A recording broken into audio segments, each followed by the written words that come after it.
Tayong mga babae, hindi pwedeng hindi mag-aayos ng mukha tuwing lalabas tayo ng bahay. Ito na yung morning routine ko. Apply ng toner, then day cream. Yan, ganyan ko siya ini-apply sa aking mukha.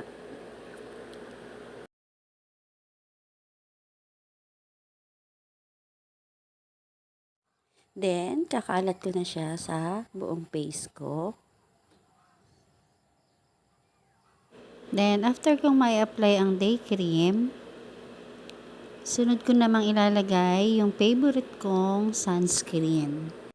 Ito ay SPF 50 PA+++. At ang pinaka nagustuhan ko dito talaga sa sunscreen na ito ay lightweight siya at saka fast absorbing. Same din ng way kung paano ko inilagay yung day cream ko, ganun ko din ini-apply yung sunscreen ko.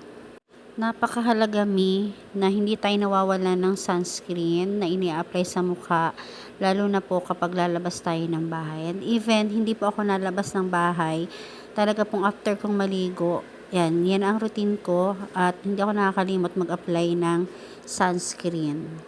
Mabilis kasing magpatanda ng mukha ang sikat ng araw, so dapat pinoprotektahan natin yung mukha natin sa pamamagitan ng sunscreen.